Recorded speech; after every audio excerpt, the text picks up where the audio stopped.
Do you know what's coming for the John Petrucci signature model in 2016?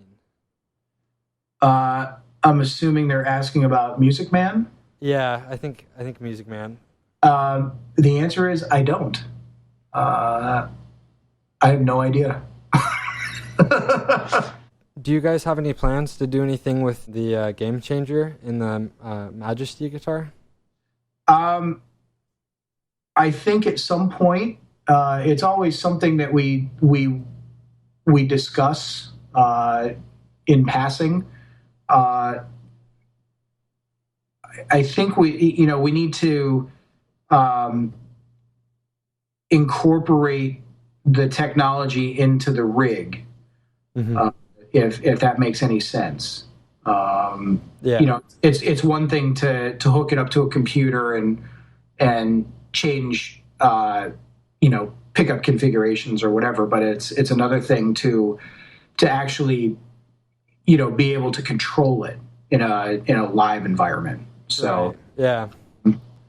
it's definitely Drew Montel over at Music Man, who was the the guy behind the Game Changer. Um, him and I talk about it every few months. We'll get on the phone and one of us will mention it, and we just things just haven't aligned yet to really go more into it yet. But it's something that we're definitely we haven't forgotten about it. So Is the game changer a bit of an open secret, or is that something that people know about right now? um, they know it's in the Majesty guitars. It's just right now all it's being used for is for faster switching between the pickups. Um, so in order for us to do more with it, we need to we just need to work at it and make a decision to let's start trying to use it. But that requires some technology that would need to be incorporated into the rigs, which Hmm. we don't have right now. So To be able to do MIDI pickup selections. exactly. There's like I was saying, Drew and I talk about it every so often, and in fact, at the last NAMM show, we talked about it quite extensively, and I believe we said we were going to really try and focus on it this year, but with Dream Theater having their schedule and Music Man having their schedule, we just haven't really been able to do much with that. So I could see that going far for a lot of people. There's a lot of guys that are actually running their patches against in a live software on their computer and all that. People want to know what the next rig is, but I guess I kind of covered that. yeah, the next rig is a figment of our minds right now. I'm excited. I'm excited to see whatever it ends up being. Me too. This one's a funny one. Do you ever ask John to give you a guitar lesson? Occasionally, I haven't done it in a while. In fact, when was the last time I did it? I think I was playing one of his riffs for line check or something, and I was playing it wrong.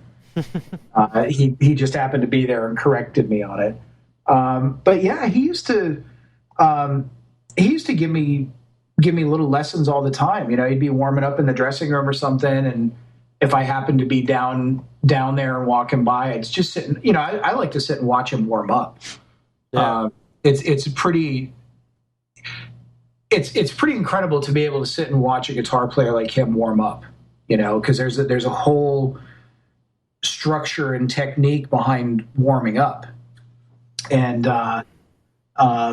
this last tour that we just finished, it was all festivals, so I would see him when he showed up on stage, and that was pretty much it. So but usually when we're doing our own headlining tour, I have some time and I'll go watch him warm up, and he'll go, oh hey, check out this thing, you need to learn this scale thing. Oh, that's so fun. And yeah. And like he'll show me this sweep picking thing or something, and I just go, can we start with a G chord or something? Let's back the truck up. So so yeah, occasionally, it's fun and You're making I'm me sure, jealous. yeah, you know what? It's a funny thing for me to think about. I just, I've known him for so long that, Yeah. You guys are buds, and yeah. for people out there on the internet, it's a different thing. Oh yeah. I think John is a huge idol for a lot of people, and it's hard to realize that he's just another friendly guy, and I'm sure it's more casual for you to get a guitar advice from him. Yeah. Whereas I would just be like, what? Yes, teach me everything. Yeah, I do though. I get very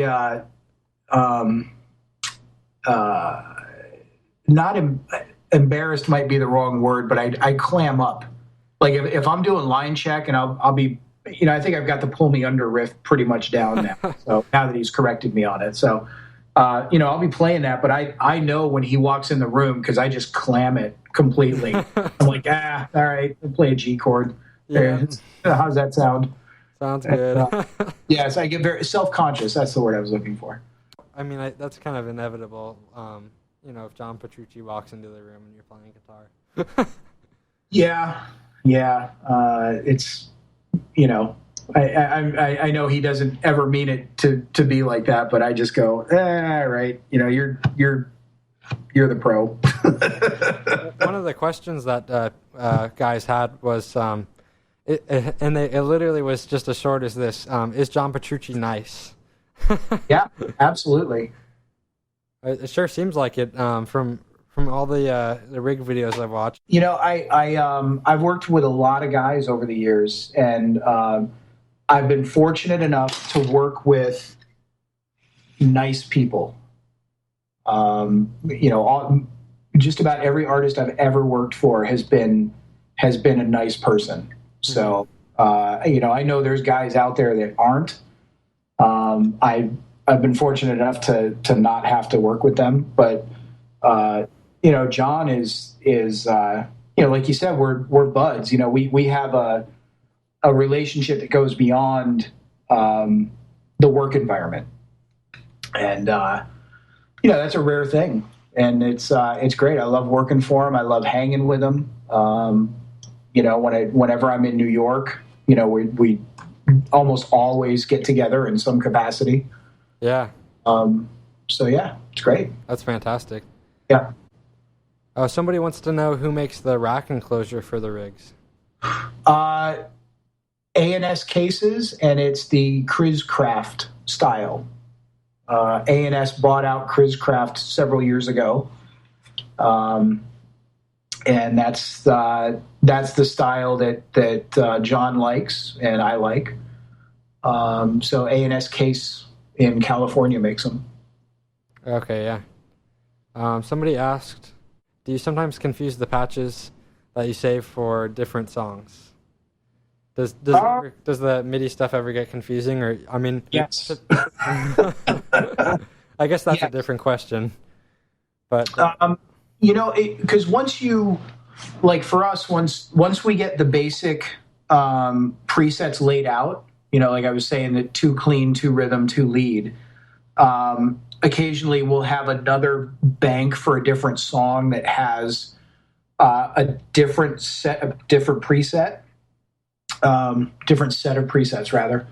Like on the last tour, they were doing an instrumental tune called Enigma Machine. Right. Yeah. And so there were, because it was instrumental, there was a lot of soloing going on. So instead of having 2 clean, 2 rhythm, and 2 lead presets, we had 2 rhythm presets and 4 lead presets, right? Yeah. So I had to go in and make different presets for that and save them as different presets. So like where I get stuck sometimes is if you don't do that for a while, and it's just like anything. Like if you're into recording software and you don't use Pro Tools for a while, you kind of forget what some of the short keys are. Same thing with programming MIDI. So that's where the editing software comes in really handy, because you can see everything on the screen. Whereas in the old days, it was like, right, I need to go into this mode and, tell all these buttons to do this and save it. And hopefully I got it right. Yeah. So yeah, it does get confusing sometimes, or there's been occasion where, like John will want to move a button around or have like a button on the front on the front page, if you will, do something different. I'm lucky that like I said earlier, the level of support that RJM has is great, but I'm also, I wouldn't be doing my job if I didn't sit down and learn how to do the stuff. Right. Absolutely. So, and I do. I can sit down and I can program it and move the buttons and change pages and all that stuff. It's sometimes it's like I said, though, it's if the ability is to have the guy that actually created the thing, make the changes for me, then I know they're going to work. and not a lot of companies can do that.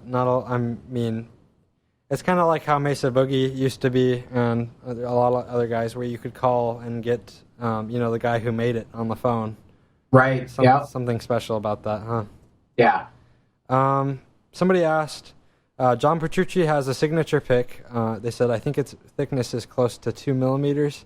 They said, does he use that pick for recording electric guitar and clean sounds or acoustic guitar sections, or does he use a thinner pick for that other stuff? He uses his signature pick for all the electric stuff. Acoustics, I probably have a dozen little Tupperware jars with different picks. For acoustic stuff, he tends to stick with the Herco style picks. Mm-hmm. The like the gray, Dunlop makes them. They're Herco gray, and we have them in every thickness that they make. And a lot of times when he's doing acoustic stuff, it's really, if it's a strummy part, he uses one thickness. If it's like an arpeggiated single note part, he uses a different thickness. Kind of really depends on the part he's going for and how he feels about it. Right. And sometimes he'll use the signature pick too. It's one of those things where it's just really up to how he feels and the sound that he's after. His signature pick is a jazz style pick, right? Yep, it's a Jazz 3 style pick. It's made out of Altex. Oh yeah. Yep. Somebody asked what his action was on the 24th fret. Is that something that you guys measure? Do you measure out pickup heights and actions? Well, the pickup heights are set, and that was through all the engineering at Music Man when they were designing his guitars originally. Okay, yeah. They found the best pickup height that he was comfortable with, that he liked, and it's built. The pickups are mounted directly to the body, so there's no adjustment. So it's from the first CNC machining of the bodies, that's the pickup height. So as far as measuring the action, yes, I do it at the 12th fret, not the 24th, and we shoot for right around 40 thousandths of an inch off the 12th fret. Wow. Yeah, so it's really, really low. You know what? He can feel when it's too high or too low. And when you're down at that kind of microscopic level, for him to be able to feel those differences is pretty incredible. Yeah, really. The reason the action is so low, try playing a 3-hour Dream Theater show. See how your hands feel. Yeah.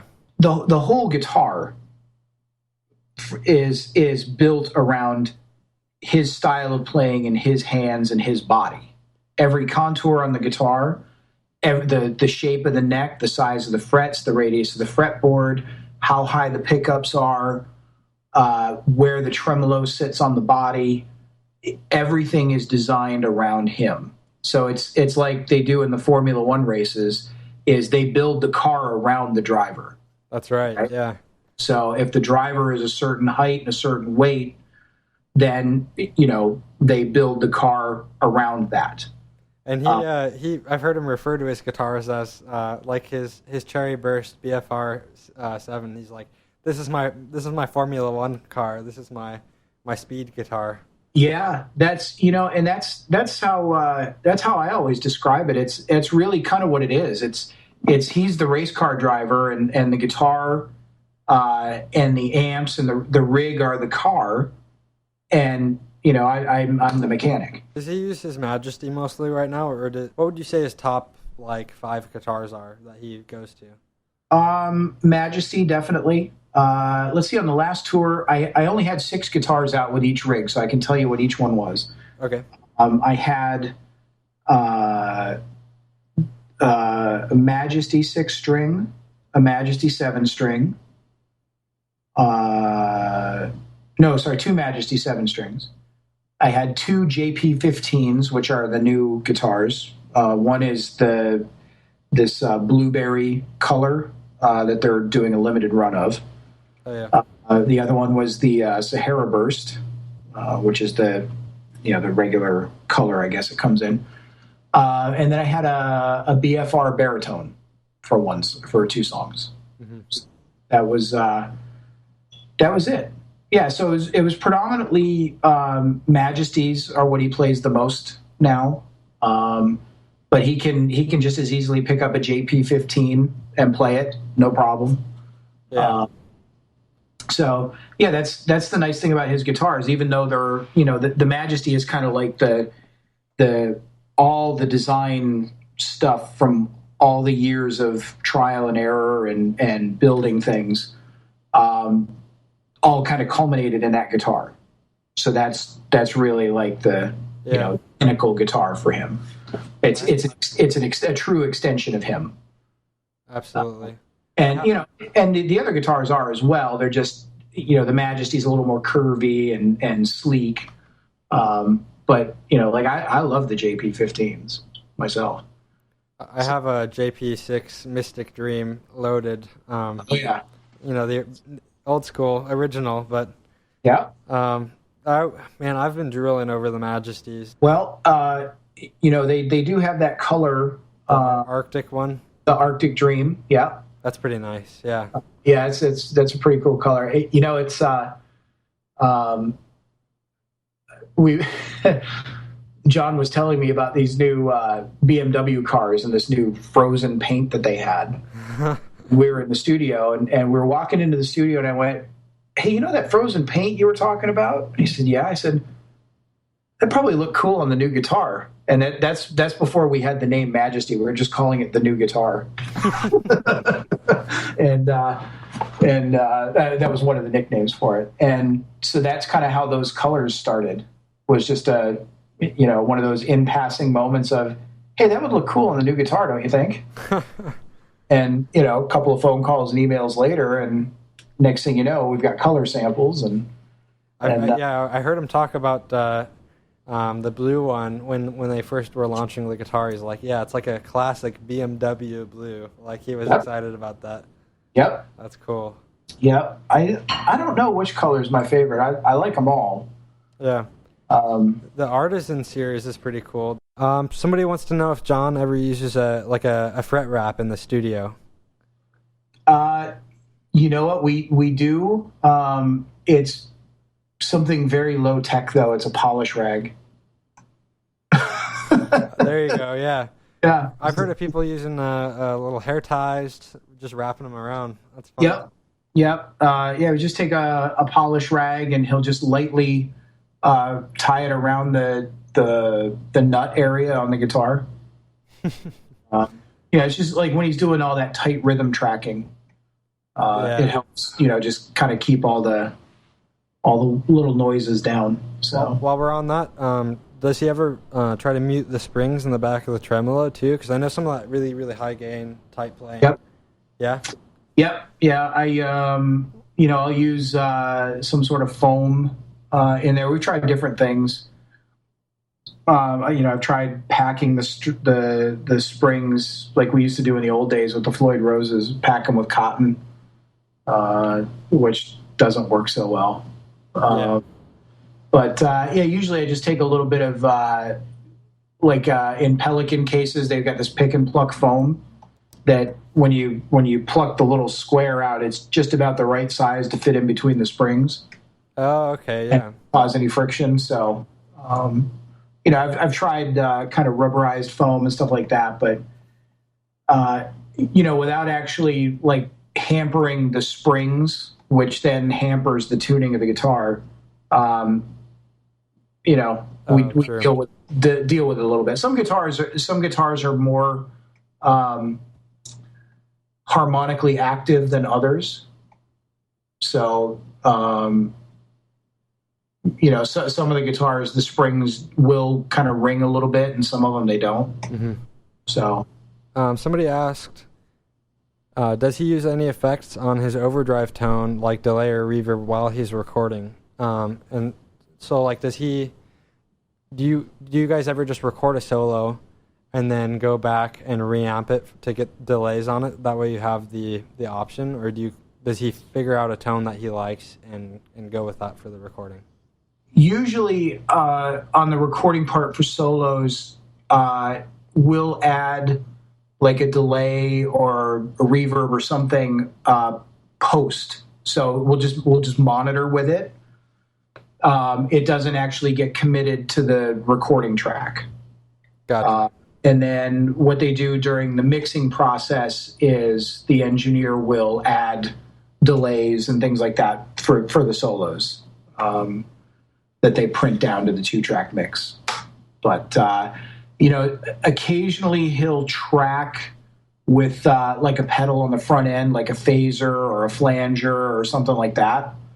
Or like on the clean, we'll use a compressor. So that's actually committed to the track. But as far as delays and reverbs and stuff, that's never committed to a track. Yeah, that's smart. It's just used for monitoring, and then we make notes of all the different settings, and usually the studio's got some really nice delay that's great for listening to for that stuff. So. Let's see. That's a good question. Yeah. Whoever asked that was a good question. Props to them. Which Ernie Bell string model does he use for recording, for instance, on the latest Dream Theater album? So we use the RPS Slinky 10s, which is the reinforced plain steel, 10 through 46 set. And it's the regular ones that everybody gets. And then the same thing on the 7 strings, the Slinkies. Let's see. You've worked for a lot of big guys over the years. Who've been some of your favorite people to work with? And what are some of your favorite memories out on the road? Well, let's see. Aside from John, who's probably my all-time favorite. Not probably, is my all-time favorite. Doug Aldrich, who used to play with Whitesnake and Dio. That's right, yeah. Doug's a great player, man. I really enjoyed watching him play every night. He had a very unique style for kind of the bluesy rock stuff, and just a great player, man, and a great guy too. So haven't talked to him in a long time. I miss him. Nice. Let's see. Who else? Now I'm drawing a blank on who I worked for. Steve Morse. It's Steve Morse. How can you forget Steve? Yeah. I've done some little things with Steve over the years. I worked for Deep Purple for a long time. I was actually the bass tech for most of it, but did end up teching for Steve on and off again a little bit. Steve's great too. And another player with a really unique style. Who, when we did the G3 tour a few years ago, he actually did the whole South America part, and I ended up teching for him. And I had forgotten how interesting of a player he was to watch and listen to. And there were nights I'd find myself on the side of the stage going, okay, I really should be tuning a guitar, but I'm just having too much fun watching him play. Nice. Never worked for him, but again, enjoy watching and listening to him play. Steve Lukather. Yeah. Great guy. Really fun guy to hang out with. And again, just one of those guys that you can just sit and listen to for hours on end and never tire of it. Yeah. So back to guys that I've worked for. Roger Glover. Roger Glover from Deep Purple. Okay, yeah. That was the first time I ever met him. It was, I guess, kind of a pseudo interview. They were recording in a studio here in Orlando, and I went down to meet him for the first time. And I'll never forget this. He was sitting there working on some lyrics or something. He goes, "Hey, go grab that bass out of that case over there."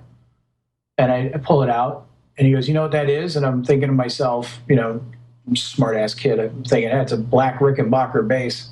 He goes, "I play Smoke on the Water on that bass." And I'm like, yep, you're the boss.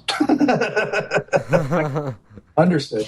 But yeah, Roger was just a sweetheart of a guy to work for. Great player, great guy to be around. Marco Mendoza, who I think he's currently in the Dead Daisies, I think, with Richard Fortas, but he was in Whitesnake.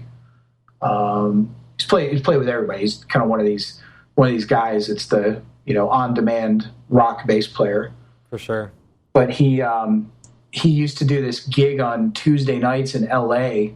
He had this Latin jazz trio, and he'd play 6-string fretless bass. And to watch those guys play, it was like nothing you've ever seen, man. It was that's what I would imagine Jaco Pastorius. If I had ever been able to see him before he died, who would imagine Jaco playing like that? Fretless is just a whole different game too, man. And to be able to do it, not only keep it all in tune, but then to be able to sing and scat over it and solo on it is just. I mean, I would look forward to. I would go out of my way to get out to LA on a Tuesday night to go watch him play. Wow. Yeah. So, yeah, I've worked for a lot of guys, man. And every one of them, like I said earlier, every one of them has been a nice guy. Yeah. So that's a real blessing. You're really lucky, to work with so many nice guys. And I think anybody would be lucky to have that kind of a career. And it's about who you know and connecting with that next person and just keeping an open mind, huh? Yeah, and it's a lot of it is who you know. That's definitely part of it, but it's also what you know when you know those people. You know what I mean? Mm-hmm. And being able to solve problems and not spaz out when you're in a crisis, which I've been known to do on occasion. Oh, and I got another great technical story too. The hearing impaired story. We got to talk about. I meant to ask you about that. Yeah, I forgot. We'll close with that one because that's a good one too. Okay. But like I said, it's all in how you conduct yourself and not only who you know, but what you know when you get there. So, I learned a long time ago. When I first started being a guitar tech, there were these guys here in Florida at the Guitar Factory, and they build guitars and work on guitars. And they said, "Listen, if you're really going to do this for a living, you need to get yourself a real tuner." And so that's when I bought my first strobe tuner, and I've used strobe tuners ever since. And that's, some guys don't. Some guys use digital tuners, and I do on occasion, but I grew up using strobe tuners, and that's what I use. And, that was one thing that stuck in my head. So whenever I worked for somebody that had a piece of gear that I didn't know anything about, if I couldn't afford to go out and buy it so I could figure it out, I'd find somebody that had one and just beg, borrow, and steal to learn. and a lot of my early days were pre-internet days. So, you'd call up a local recording studio and say, hey, do you have a manual for an Eventide H3000 that I could come over and look at for a little while? And, or a manual for a 2290. Just stuff like that. Or you knew some guitar player in town that had that piece of gear and would just buddy up and say, hey, can you show me how this works? So, at least, you had a little bit of knowledge when you went in.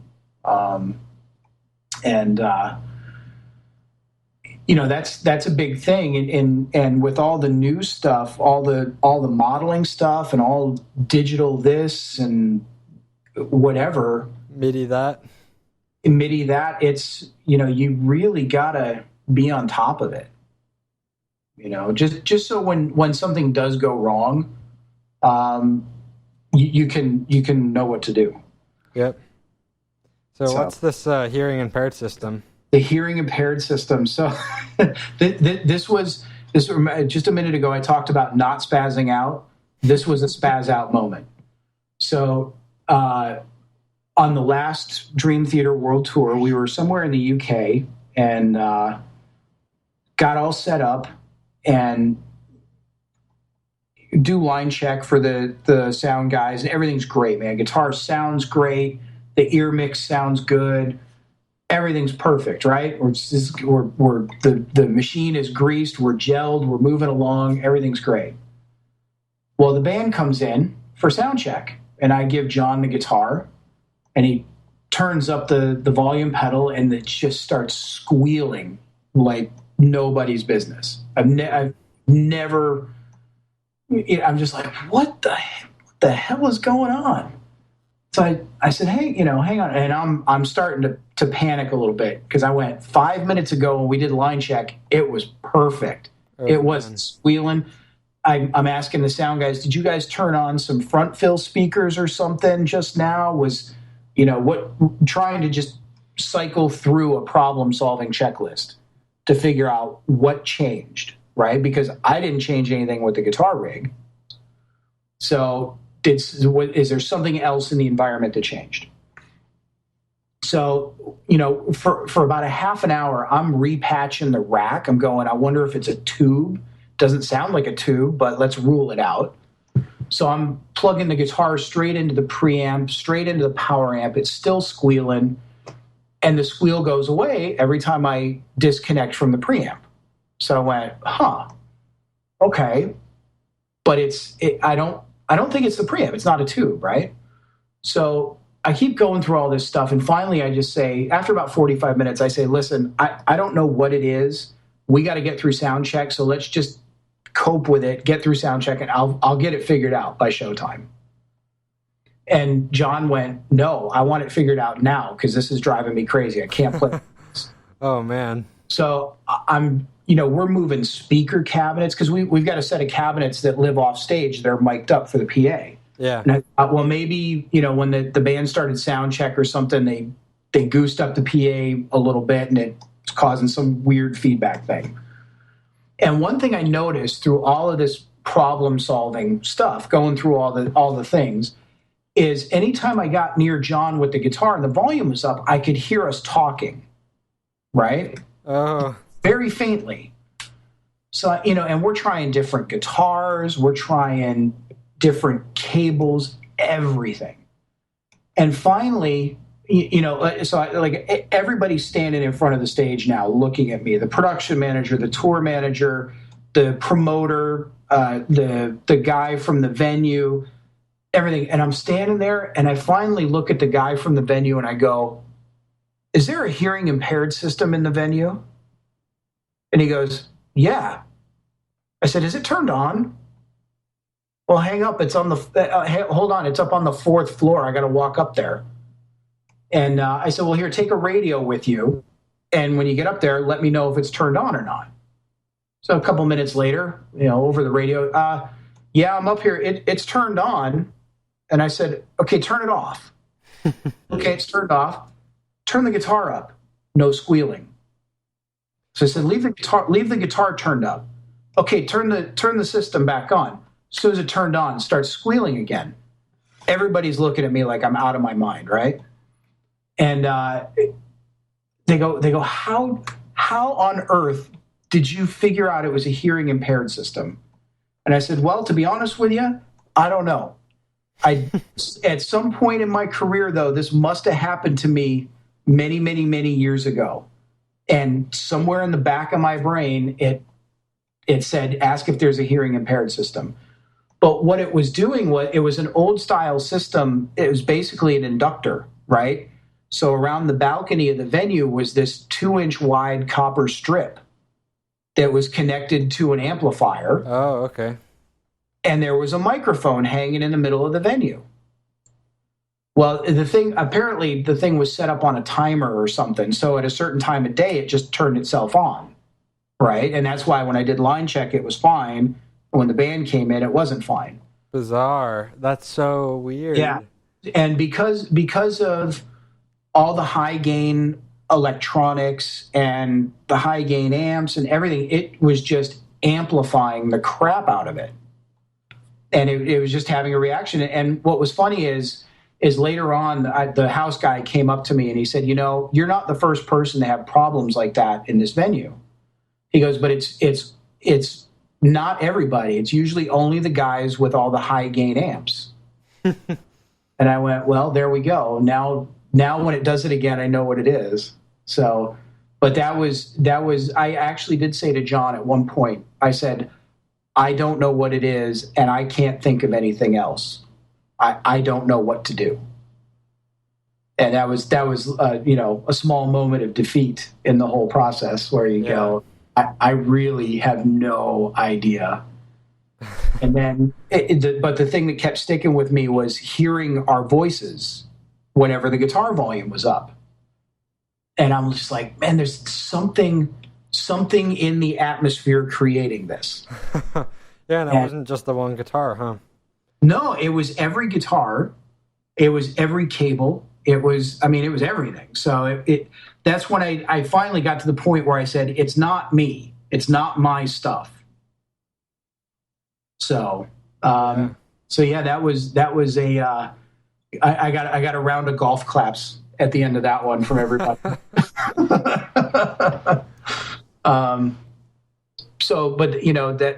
That's a good, anybody that ever thinks they want to do this for a living, at some point, if you get into it and make a career out of it, at some point in your career, you're going to run into something like that.